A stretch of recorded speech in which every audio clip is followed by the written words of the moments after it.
The world we know could end tonight. This is not a line from a movie or a cheap headline to get your attention.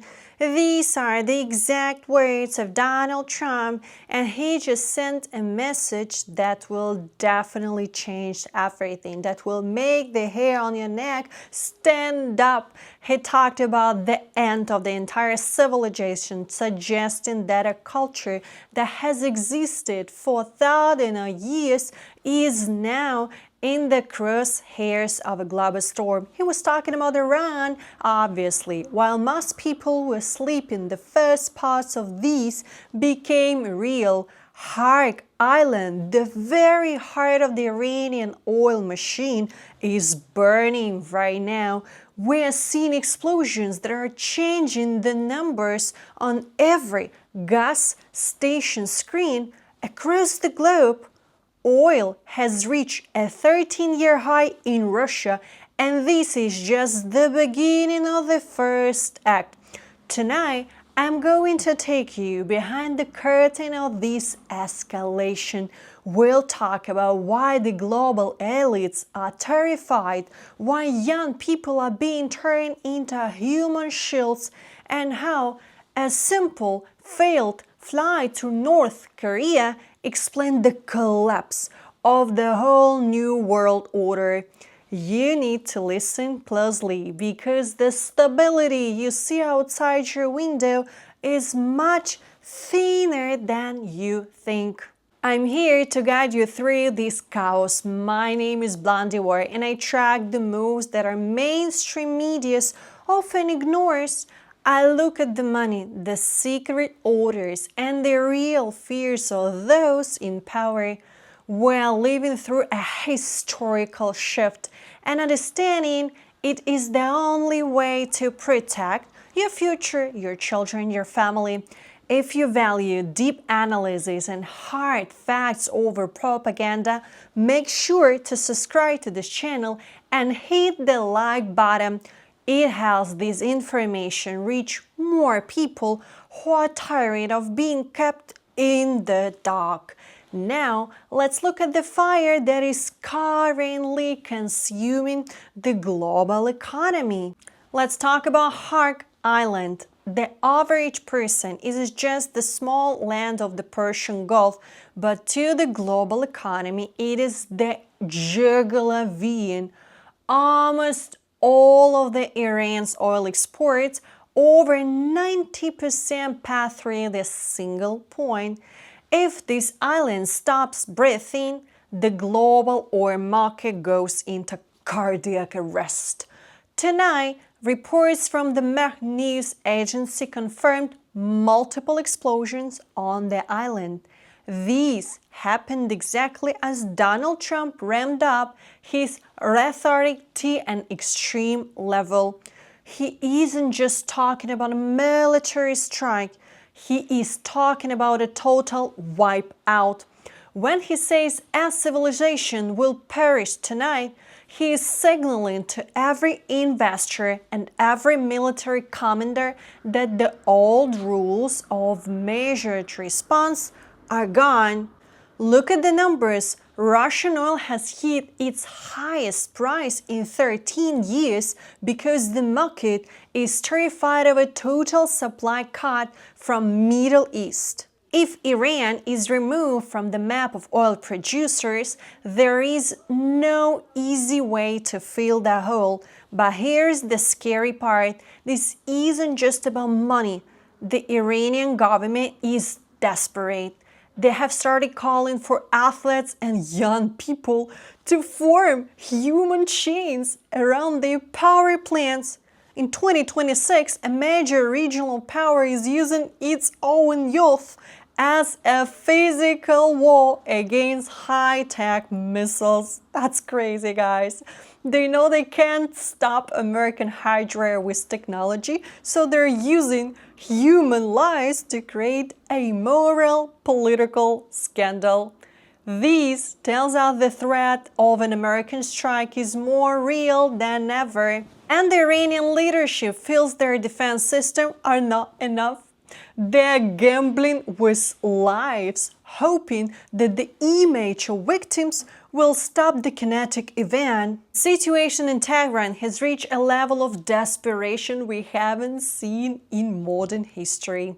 The government is literally asking its best and brightest to stand in circles around power plants. They call it a human chain, but let's call it what it really is, a human shield. This is a move on absolute tactical weakness hidden behind a mask of national bravery. They know they can't win a technical war.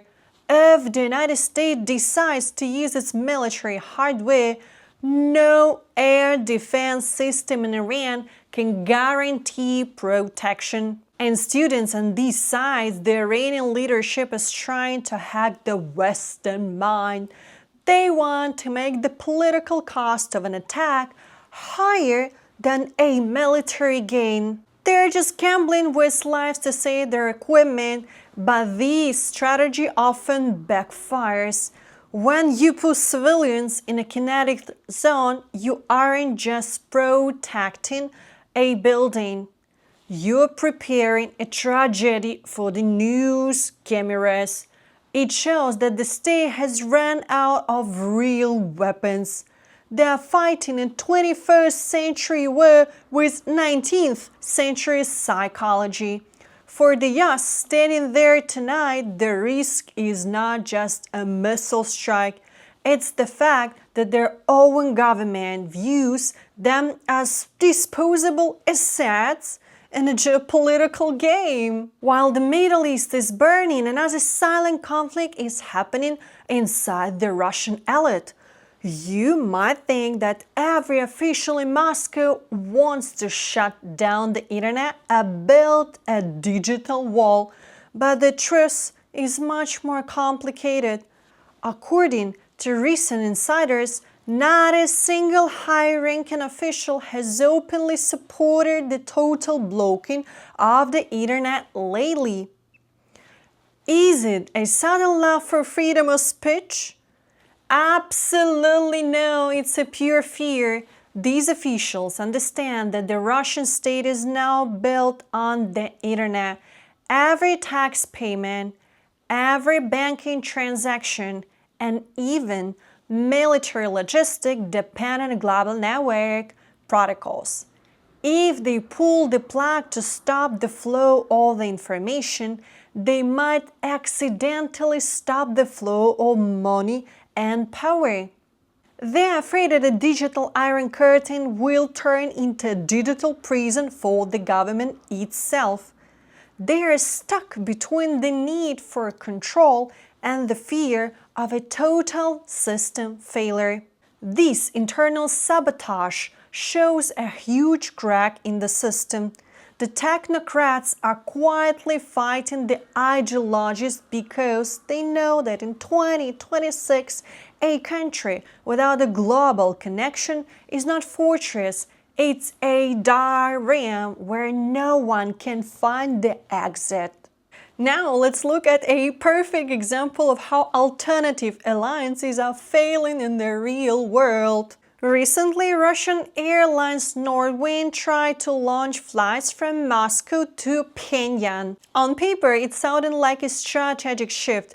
If the West is closed, let's go to North Korea. The result was a total disaster. They couldn't even find enough tourists to fill a single plane. This failure is a huge signal. It proves that you cannot force people to love isolation.